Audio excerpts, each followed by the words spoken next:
Ashama harka fuunee jirra jirtu hordoftoota jabbootuuf yooyyaa babaaroo isiniin jedhu har'a oduu gammachuu isiniif qabannee du'am chaanaal keenya kanaaf like share subscribe gochuu akka hin daganne ilmaan Oromoodha.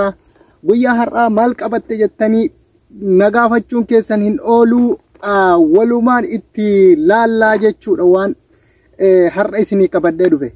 Wanti har'a isinii qabadhee dhufe kun waboo gaachana sabaa ilmaan Oromootiif jecha bosona galanii bosonarraa fincila hamaa fi yeroo ammaatitti ajandaa guddaa tahee akka Itoophiyaatitti miti yookaan akka Afrikaatitti miti akka addunyaatittu ajandaa guddaa ta'ee yeroo ammaa irra jiruudha jechuudha.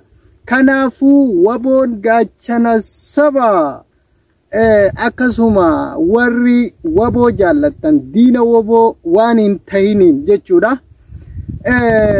Har'a waboo wajjin sirbuu qabna. Waboo mee haga jaalal Oromoon jaalala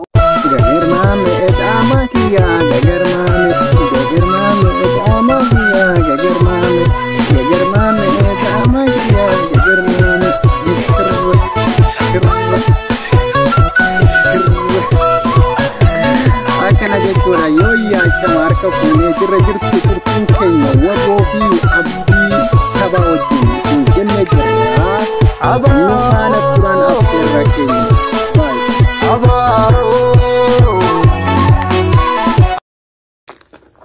Ashama harka fuunee jirra jirtu hordoftoota jabbootuuf yooyyaa babaaroo isiniin jedhu har'a oduu gammachuu isiniif qabannee du'am chaanaal keenya kanaaf like share subscribe gochuu akka hin daganne ilmaan Oromoodha.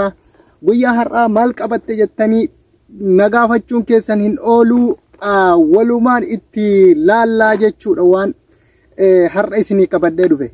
Wanti har'a isinii qabadhee dhufe kun waboo gaachana sabaa ilmaan Oromootiif jecha bosona galanii bosonarraa fincila hamaa fi yeroo ammaatitti ajandaa guddaa tahee akka Itoophiyaatitti miti yookaan akka Afrikaatitti miti akka addunyaatittu ajandaa guddaa ta'ee yeroo ammaa irra jiruudha jechuudha.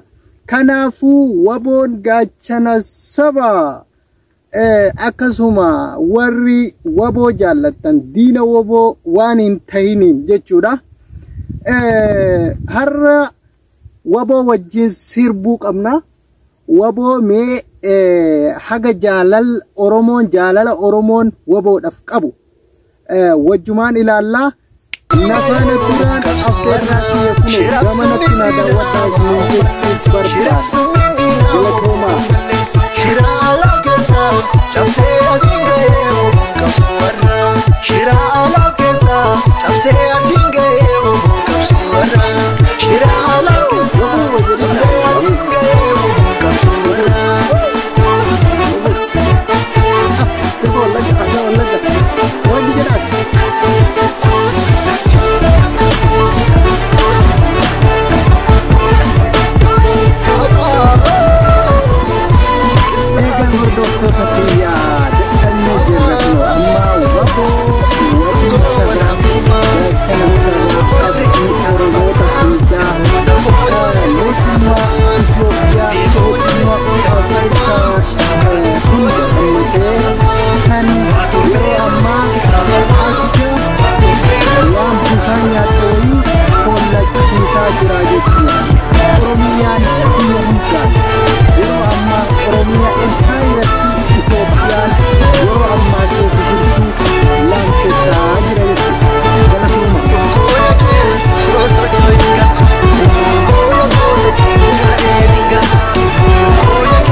Sinjala